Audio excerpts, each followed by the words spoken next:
A comida de que ela precisa é oxigênio. Uma simples tosse transformou-se em colapso. Os médicos estão confusos quanto à causa disso. Sem saber, o marido da paciente tem a primeira pista. Em Kurma, perto do Vale dos Reis, com 1000% de ladrões de tumbas, antigamente e agora. E quando eles não conseguem encontrar alguma coisa, eles a falsificam e vendem a você. Ou quando encontram alguma coisa, fazem réplicas e as vendem. E isso tem acontecido desde que o primeiro faraó foi enterrado. Para os arqueólogos, o Vale dos Reis ainda é o local mais rico da Terra. Ainda assim, uma vez acreditaram que ele não escondia mais surpresas. Certamente não é uma tumba rica de um faraó secundário. Sua infância, assim como sua vida, foram curtas. Aos 9 anos, ele assumiu o trono e recebeu uma esposa. 9 anos depois, ele estava morto. Pouco se sabe a respeito. Deixando apenas o invólucro de sua vida, ele sofreu um destino muito pior do que a morte: o esquecimento. 3.000 anos depois, só um punhado de homens sabia o seu nome: Tutankhamon. Era um igualmente desconhecido arqueólogo chamado Howard Carter. O outro, seu financiador, George Edward Stanhope Molyneux Herbert, o 5º conde de Carnarvon. Pode-se dizer que ele era o Indiana Jones de sua época. Ele estava envolvido em todo tipo de aventuras excitantes, e foi ele quem pilotou um dos primeiros carros de corrida. Ele participou de um rally e teve um acidente terrível sendo lançado para fora do carro. E devido aos seus ferimentos e subsequente má saúde, seus médicos lhe disseram que ele não poderia mais passar o inverno frio e úmido na Inglaterra. Mas naqueles dias, mesmo se você tivesse um resfriado comum e tivesse dinheiro suficiente, o seu médico despacharia você imediatamente para se recuperar no calor seco do Egito. Disso resultou a vinda dele com Carter. E assim começou a grande busca para encontrar a tumba do rei Tut. Um homem comum, de poucas posses, e um rico lorde eram parceiros improváveis no que os especialistas consideraram ser um tiro no escuro. Foi um tiro no escuro. Era uma época em que não havia detectores de metal e nenhum sonar sofisticado para pesquisar em bolsas ou buracos sob o solo ou areia. Então, foi um tiro no escuro para todos, menos para Howard Carter. Diferente de seus predecessores, Carter metodicamente escavou o Vale dos Reis metro a metro. E encontrou hectares de desapontamento. Logo antes do Natal de 1921, Carnarvon mandou chamar Carter aqui, no castelo Highclere, para dizer a ele que não poderia mais sustentar o que, aparentemente, era um projeto inútil. Carter explicou que faltava pouco a fazer e implorou por mais uma temporada. E Carnarvon concordou, mas deixou absolutamente claro de que esta seria a última temporada.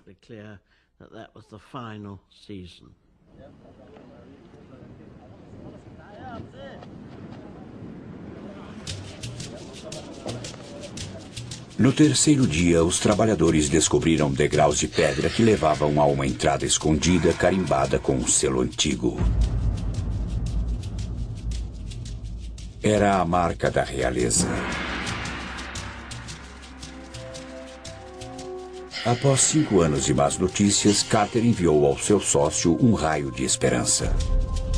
Carnarvon estava tomando chá com sua filha Evelyn aqui no salão do castelo Highclere, quando receberam um telegrama que dizia: "Acho que descobrimos a entrada de uma tumba magnífica com seu selo ainda intacto. Esperamos sua chegada." Enquanto Carnarvon estava a caminho, algo assustador aconteceu a Carter. Carter vivia sozinho e, para lhe fazer companhia, tinha comprado um canário. E todos tinham ficado muito curiosos sobre esse pássaro amarelo. E disseram: Esse maravilhoso pássaro amarelo vai nos levar até a tumba. E quando Carter voltou para enviar o telegrama, tendo acabado de encontrar a tumba, seu serviçal saiu correndo, segurando o punhado de penas amarelas e disse: "Meu senhor, ouvi um barulho e quando vi uma naja, estava comendo o canário. Isso é um mau presságio, isso é azar." Os trabalhadores naturalmente associaram o fato à naja, que está presente no ornamento de todo faraó, ser o próprio faraó que teria vindo e comido o sinal da esperança. E que seria uma época péssima para todos. As pessoas iriam passar por coisas terríveis e tudo mais. E Carter disse: "Não seja tolo. Apenas assegure-se de que a naja não esteja mais dentro da casa." No anoitecer do dia 26 de novembro de 1922, os trabalhadores tinham escavado uma segunda entrada que levava ao selo de Tutankhamon. Ela também tinha a marca registrada de ladrões, uma área onde a tumba tinha sido invadida. Parecia que Howard Carter estava 3.000 anos atrasado.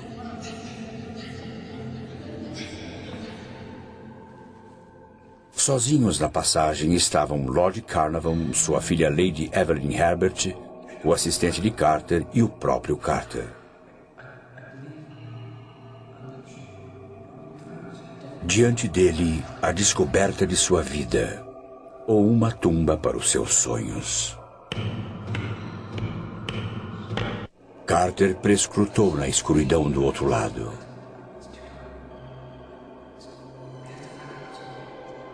Finalmente, Carnarvon sussurrou: "Você pode ver alguma coisa?" "Sim", Carter respondeu. "Coisas maravilhosas." A sala toda brilhou e tudo o que brilhava era ouro. Carter estava petrificado. Nunca tínhamos sonhado com nada assim. Um museu inteiro, cheio de objetos, alguns dos quais nunca tínhamos visto iguais. Era impressionante. Nunca houve outro faraó encontrado assim, praticamente intacto. As pessoas têm procurado por eles. Dúzias e dúzias de grandes faraós. O povo mais rico, o povo mais poderoso de toda a história, em condições perfeitas. Estamos falando de coisas que você olha agora e não acredita que tem todos esses milhares de anos de idade. É incrível. Não posso pensar em outra escavação tão boa quanto esta. Nem consigo imaginar.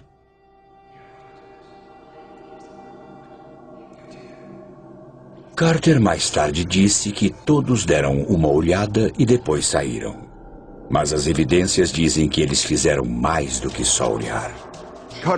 A licença que Carter e Carnarvon tinham não permitiam que entrasse na tumba sem a presença de uma autoridade em antiguidades de uma organização egípcia. Eles nunca disseram que tinham entrado. Esperaram. Eles olharam lá dentro, viram coisas maravilhosas e enlouqueceram.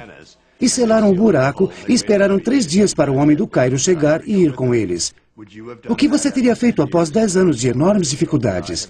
Eu teria esperado? Não, eu não teria feito isso. E eles fizeram o que você e eu teríamos feito. Eles entraram e passaram a noite toda lá dentro. Lady Evelyn, a menor, liderou o caminho. 3 homens, uma mulher e, em algum lugar, um rapaz morto. Está escuro? Você está lá dentro? A primeira pessoa em 1000 anos a entrar na tumba de uma pessoa que tinha morrido. Deve ter havido um pouco daquela velha sensação, aquela que se tem no lugar mal assombrado. E também existe o fator medo, porque eles estavam lá dentro ilegalmente. Eles eram como ladrões dos tempos antigos. O lugar estava desarrumado por causa dos ladrões, e 2 bandos de ladrões diferentes tinham entrado lá. E existem alguns indícios de que um dos 2 bandos de ladrões foi apanhado. E se eles foram pegos no ato, tiveram as cabeças cortadas e é só.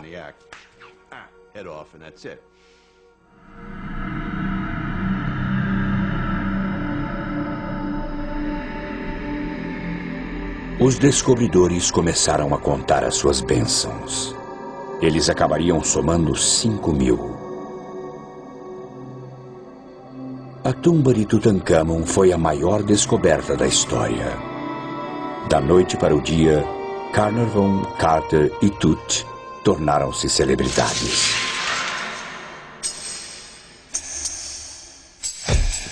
Eles sentiam um triunfo total, vitória total. E tinham rido deles, tinham zombado deles. Todos sussurravam pelos cantos, eles perderam a cabeça, sabe? E ali estava.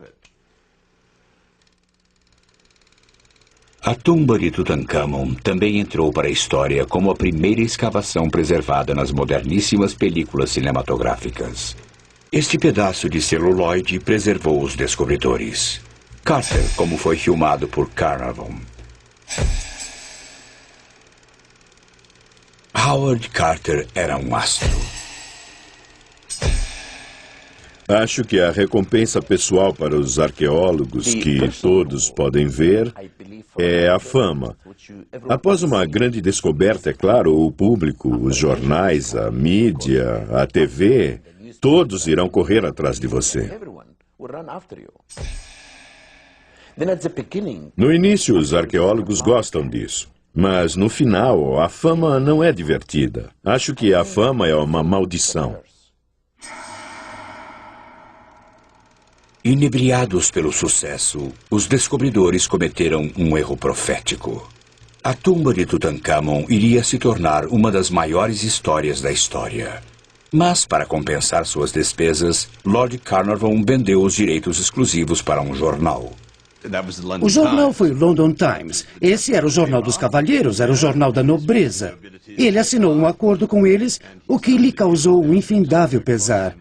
Foi uma coisa idiota de se fazer, mas de qualquer modo ele fez.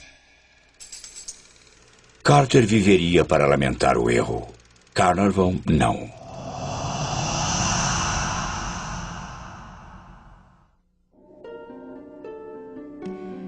O homem que tinha financiado a procura pelo rei Tut tinha vindo ao Egito inicialmente por sua saúde.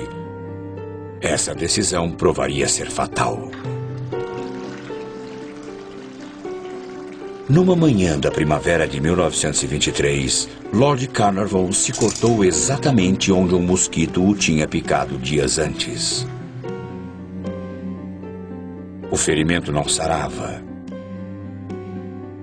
Dias depois, numa viagem ao Cairo, Carnarvon foi devastado pela febre.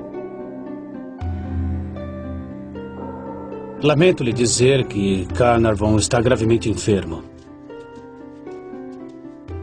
Seu secretário, Richard Bittell, enviou as más notícias a Howard Carter. A picada de mosquito tinha infeccionado.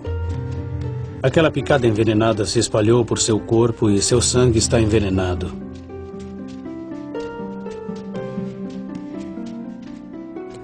Enquanto a febre se transformava em calafrios, a preocupação de Bittell se transformava em medo. Ele notificou a esposa de Carnarvon na Inglaterra, que imediatamente convocou um especialista e voou para o Cairo. O quadro de Carnarvon era irreversível.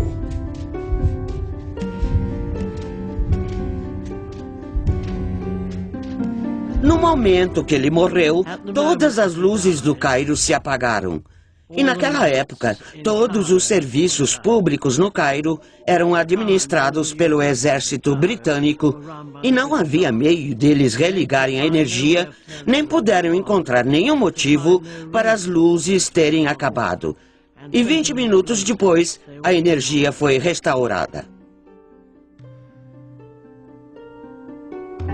Naquele exato momento, outra coisa inexplicável aconteceu a mais de 3.200 quilômetros de distância, na Inglaterra. A pequena Fox Terrier de Carnarvon, Suzy, estava dormindo na sua cesta no quarto da governanta no castelo Highclere. E no mesmo segundo que ele morreu, Suzy se sentou na sua cesta, uivou e morreu.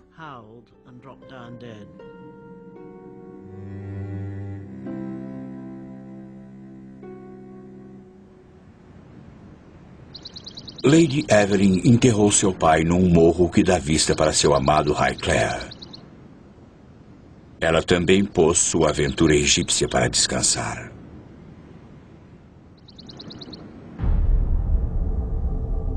Como o rei, cujo sono ele perturbou, o nobre inglês também não descansaria em paz.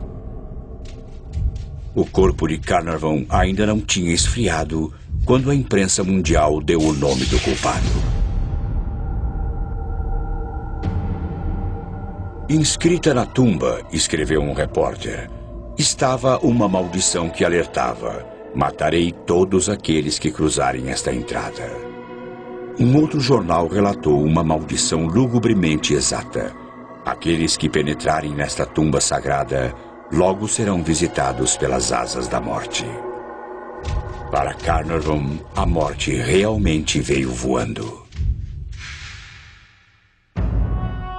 Não seria a última vez que um intruso morreria de causas não naturais.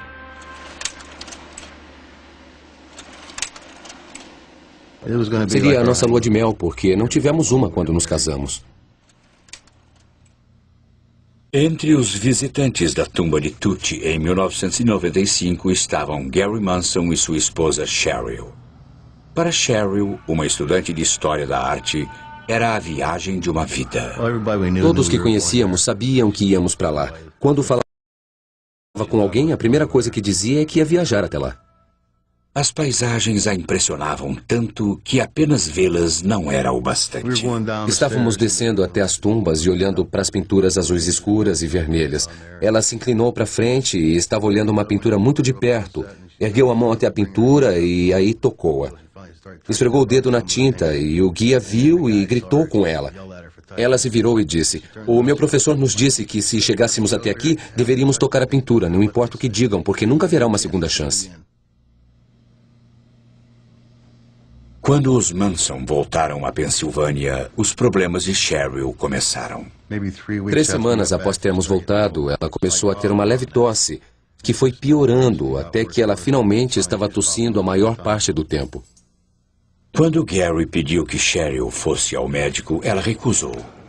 Ele já a tinha visto assim durante uma batalha extenuante contra a doença de Hodgkin. Ela tinha sido submetida a quimioterapia, tratamento com radiação, praticamente tudo a que se é submetido para o tratamento do câncer. E ela não queria voltar ao médico depois disso, mas finalmente ela teve que ir. Conheci a Sra. Manson quando já era paciente do centro de tratamento intensivo. E naquela época sua condição já era crítica. Ela começou a perder peso, sentir fraqueza, faltava-lhe fôlego. E quando ela foi admitida no hospital para tratamento, já havia muitos sinais de doença presentes. Um envolvimento definitivo de ambos os pulmões, a progressão do quadro... Eles suspeitaram que era doença de Hodgkin novamente, porque os sintomas eram muito parecidos. Mas cerca de 1 dia ou 2 depois, eliminaram essa possibilidade e começaram a pensar que o problema era algo nos pulmões. Mas eles nunca tiveram a chance de descobrir, porque a doença evoluiu muito rápido. Então eles decidiram fazer uma biópsia dos pulmões.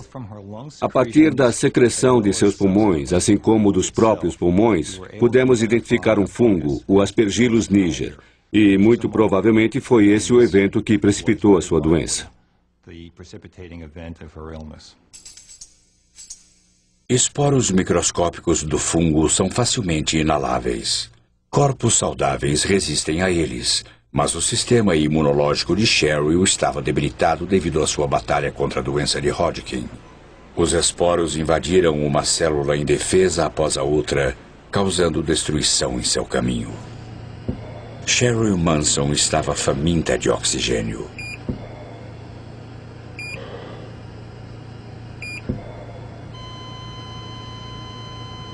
Dez dias após ela ter dado entrada no hospital, seus pulmões falharam. Ela tinha 38 anos de idade. Mas o caso ainda não estava fechado. O mistério era a cena do crime. Onde Cheryl Manson encontrou seu assassino?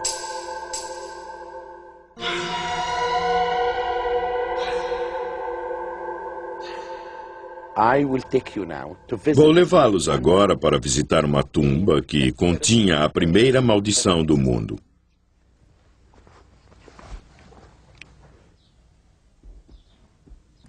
Esta é a tumba de Hesse. Ela data de mais de 4.000 anos. E na entrada da tumba existe a inscrição de uma maldição muito interessante. Todos os egípcios, de faraós a camponeses, guardavam suas tumbas com encantamentos e maldições. Mas para qualquer um que penetrar na sua tumba... David Silverman é professor de egiptologia na Universidade da Pensilvânia. Ele já traduziu dúzias de maldições antigas, incluindo a maldição de Hazi, de 4.000 anos. A maldição é uma interdição a qualquer um que entre na tumba e que tenha comido um determinado alimento proibido, como carne de porco ou peixe. Algo impuro ou algo impuro ligado à sua alma. Ou que tenha cometido um ato de impureza sexual, neste caso, adultério. E frequentemente ele fazia amor com todas as mulheres. E se isso acontecia, o indivíduo então podia ser punido na sua vida atual ou no pós-vida. Assim, ele seria julgado perante o grande Deus. Para o professor Silverman, nem toda maldição é acadêmica. Recebi um telefonema de um médico e ele me contou essa história muito interessante e muito infeliz sobre uma mulher que tinha ido com seu marido ao Egito e tinha entrado na tumba do rei Tut. E lá ela acabou pegando um fungo. Na época, sabíamos que tínhamos isolado o Aspergillus niger das amostras que colhemos da Sra. Manson e também sabíamos sobre a sua viagem. Tinha que ter pego algo lá. Então, o que tínhamos de descobrir era se esse fungo também estava presente nas tumbas que ela tinha visitado. É o único lugar de onde podia ter vindo. Assim, telefonamos ao Departamento de Egiptologia da Universidade da Pensilvânia. Eles estavam imaginando que isso tinha algo a ver com a maldição.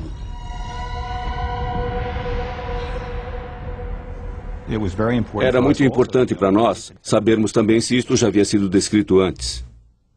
Havia.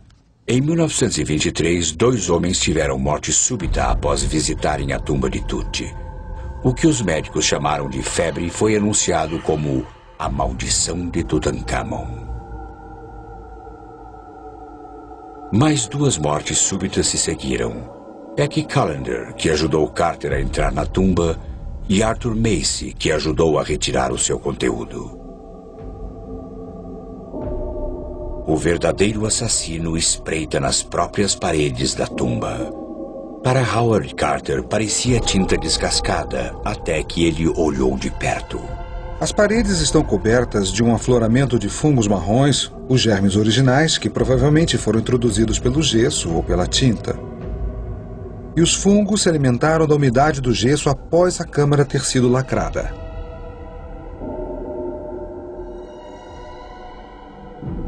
O fungo é o Aspergillus niger. Na tumba cálida e úmida, ele prosperou. A única coisa que viveu durante 3.000 anos. Quando Cheryl Manson chegou aqui com um sistema imunológico debilitado, ela era uma ótima hospedeira para o fungo. Acho que ligando o nosso caso, que é um caso atual, à visita das próprias tumbas, fomos capazes de estabelecer uma relação direta entre o que pode ter acontecido aos arqueólogos que visitaram a tumba há tempos. Estou muito certo, pelo menos em alguns desses casos, de que o Aspergillus pode ter facilmente desempenhado um papel. A ciência estava pronta para encerrar o caso de Cheryl Manson, mas não a maldição de Tutankhamon. De toda a história da humanidade, não só a egípcia.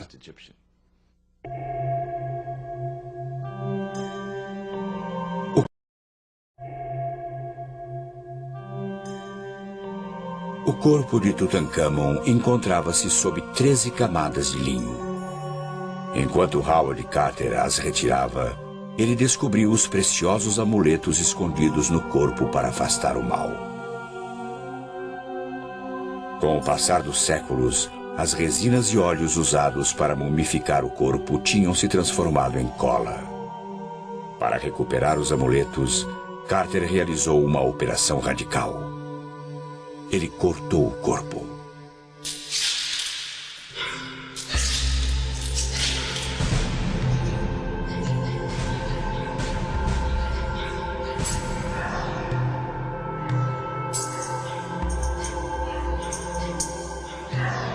O resultado dessa autópsia foi fatal.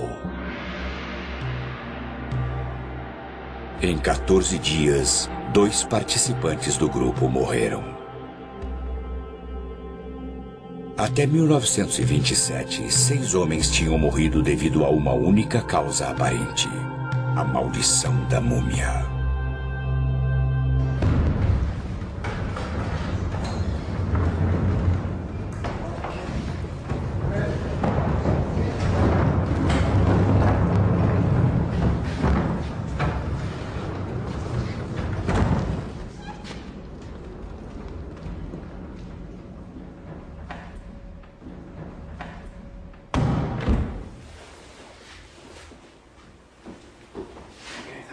Esta é uma máscara muito bem preservada.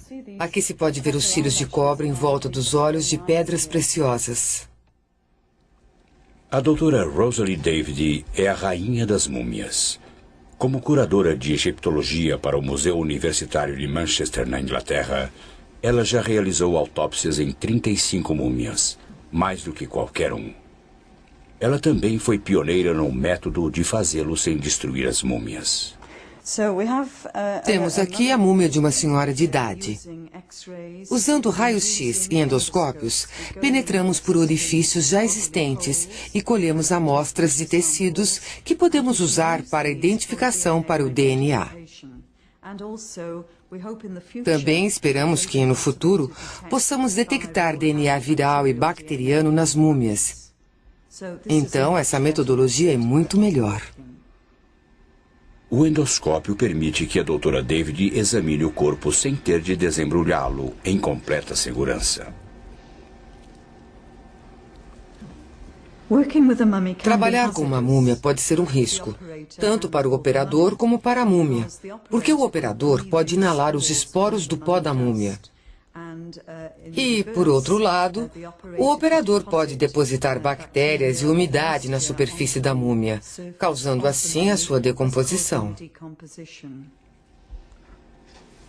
Apesar de morta há milhares de anos, uma múmia permanece viva com bactérias.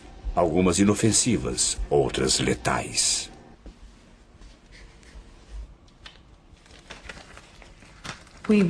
Usamos roupas protetoras quando trabalhamos com as múmias, e isso nos protege contra os esporos de fungos.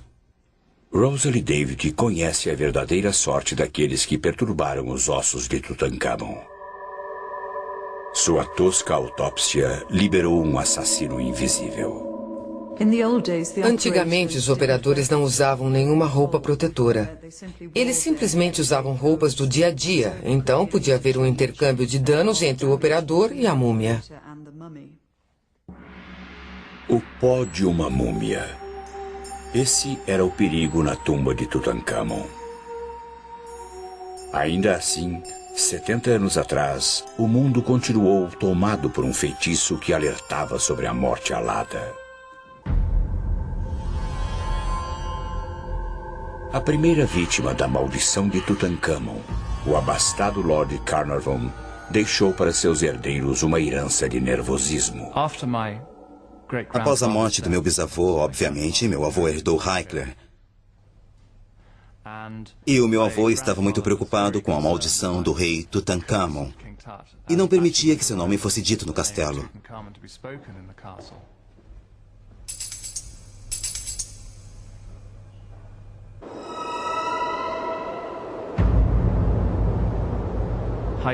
O castelo Highclere, numa noite fria de inverno, pode ser bastante assustador.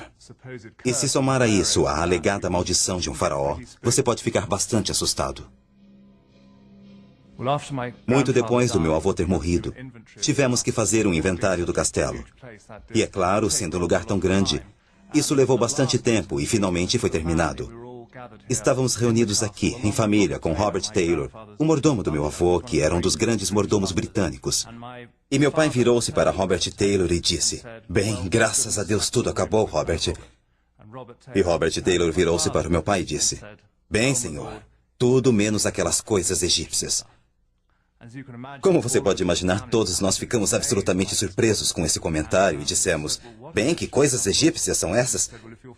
E ele disse: "Bem, se me seguirem, mostrarei a vocês os armários secretos."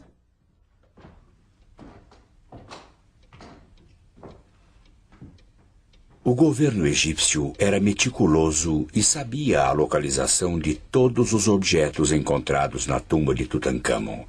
Ainda assim, 17 pequenos artefatos tinham sido contrabandeados.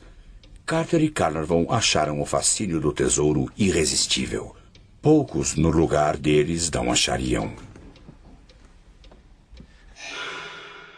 O homem que encontrou a tumba de Tutancâmon estava entre os poucos que escaparam de sua maldição, ou quase. Quando fez a maior descoberta da arqueologia, Howard Carter teve o mundo aos seus pés. E então, ele tropeçou. Ele tinha o meio ambiente. Ele tinha as tempestades de pó. Seu bom amigo Carnarvon estava morto. Ele estava sendo muito pressionado pelos egípcios. Estava sob enorme pressão da imprensa que não teve acesso à história. Ele tinha um espaço muito pequeno para trabalhar. Estava enlouquecendo, estava irritado. De qualquer modo, seu temperamento era explosivo. Howard Carter chegou ao limite. Ele não aguentou mais e enlouqueceu. Obcecado e com acesso ao que ele sentia ser a sua tumba, um dia Carter trancou todos para fora, inclusive os egípcios.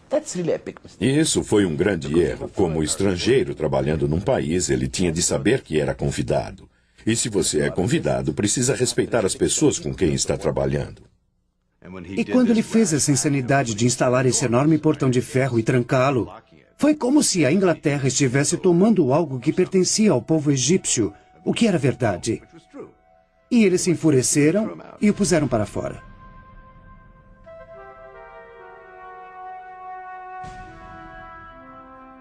Após um ano de exílio, permitiram que Carter retornasse, mas a um preço terrível. Ele tinha de renunciar ao seu direito ao tesouro de Tutancâmon. O destino o poupou para viver dia após dia com o tesouro que ele encontrou, mas que nunca poderia possuir. Talvez a maldição definitiva. Carter passou a década seguinte no Vale dos Reis catalogando as 5.000 peças maravilhosas de Tut. No dia 2 de março de 1939, aos 65 anos, ele morreu de causas naturais.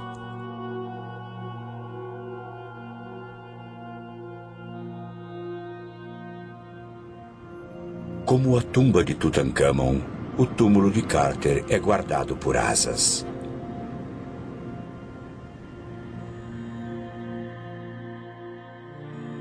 Antes de morrer, Carter ressarciu Tutancâmon. Os ossos do faraó foram remendados e deixaram que ele descansasse em sua tumba.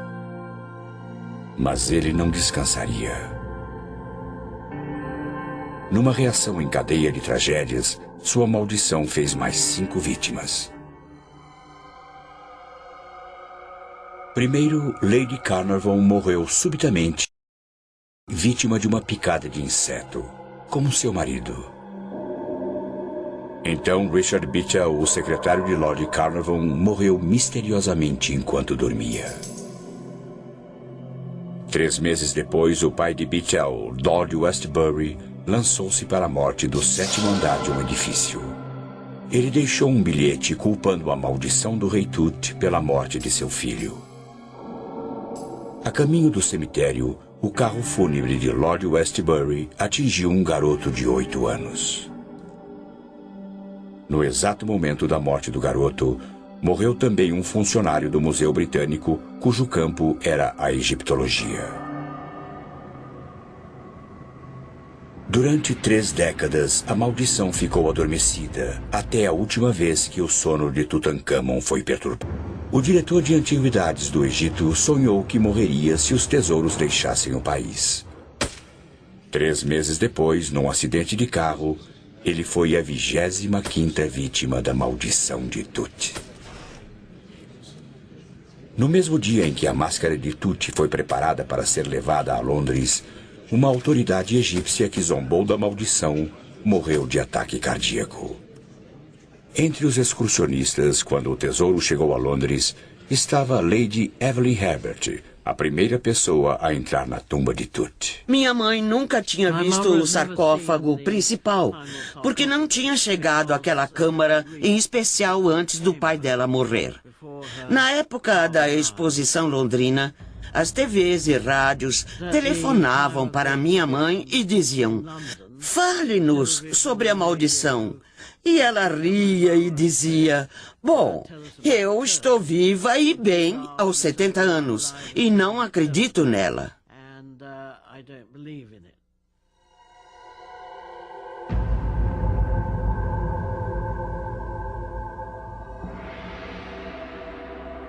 Acho que foi uma época muito emocionante, provavelmente traumática e estressante, porque ela estava vendo as coisas que ela percebeu que seu pai nunca tinha visto, após tantos anos de esforços.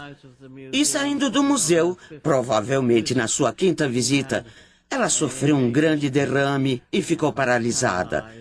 Mas é claro que isso poderia facilmente ter sido uma coincidência e ter acontecido devido ao estresse e ao trauma.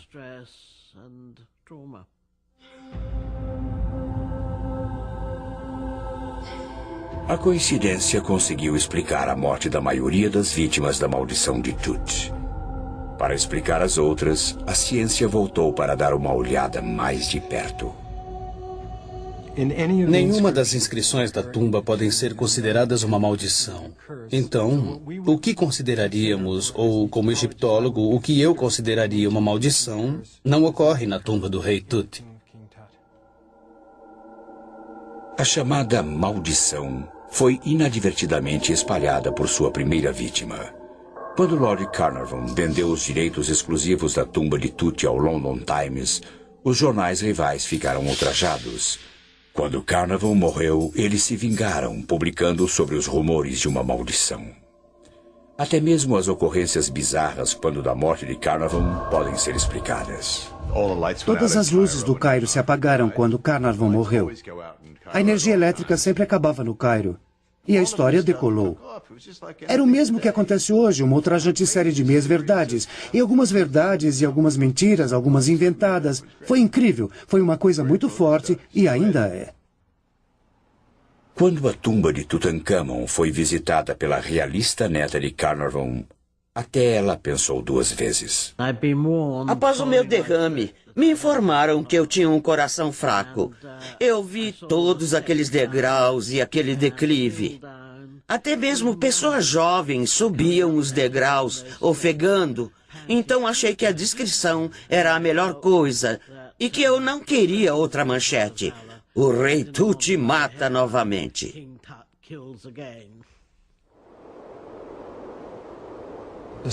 O filho de Lord Carnarvon disse que ele realmente não acreditava na maldição, mas também disse que não havia maneira de explicar muitas das coisas que aconteciam, e isso tem mantido a maldição viva.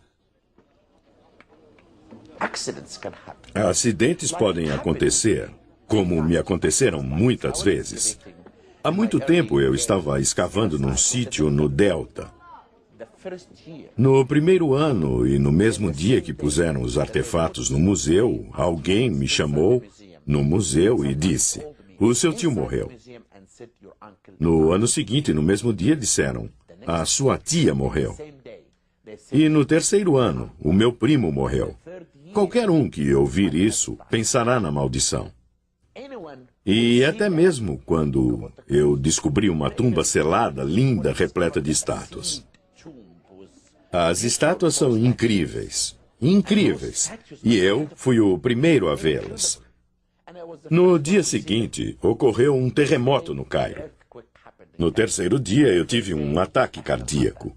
Os repórteres fizeram a associação e falaram sobre a maldição. Não importa o quanto você tente matá-la, ela é como uma fênix que renasce repetidamente. Veja, não importa o quanto digam que o monstro do Lago Ness não existe, ou que OVNIs não existem, que não há lógica, ainda acreditamos neles, não é? Curador da exposição sobre Tutankhamon durante a sua turnê americana, certa noite Thomas Holvin teve um encontro cara a cara com o faraó amaldiçoado. Estiquei o braço e agarrei aquela máscara nas mãos e atirei do pedestal. Eu estava a uns 15 centímetros dela, olhando direto para aqueles lindos olhos. Eu olhei para a direita e para a esquerda e não havia ninguém por perto. Aí eu dei um beijo enorme naqueles lábios. E vou te dizer uma coisa, a maldição saiu de mim. Fiquei limpo, estou ótimo. O tesouro de Tutankhamon agora reside no Museu do Cairo, onde milhões de pessoas o têm apreciado. O museu também é a humilde tumba de dinastias de faraós. Mas Tutankhamon ainda descansa no Vale dos Reis. Antes o mais obscuro dos faraós, ele agora é o mais famoso. Os antigos egípcios iam para o túmulo com uma crença imortal. Diga o meu nome e eu viverei. Tutankhamon, agora um nome conhecido, tem o que mais queria, a imortalidade.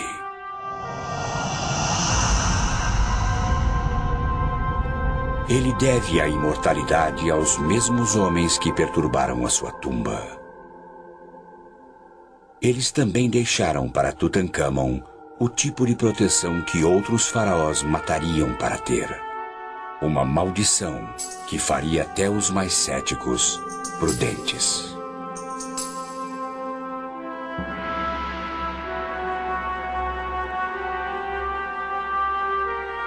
Versão brasileira, Tempo Filmes, São Paulo.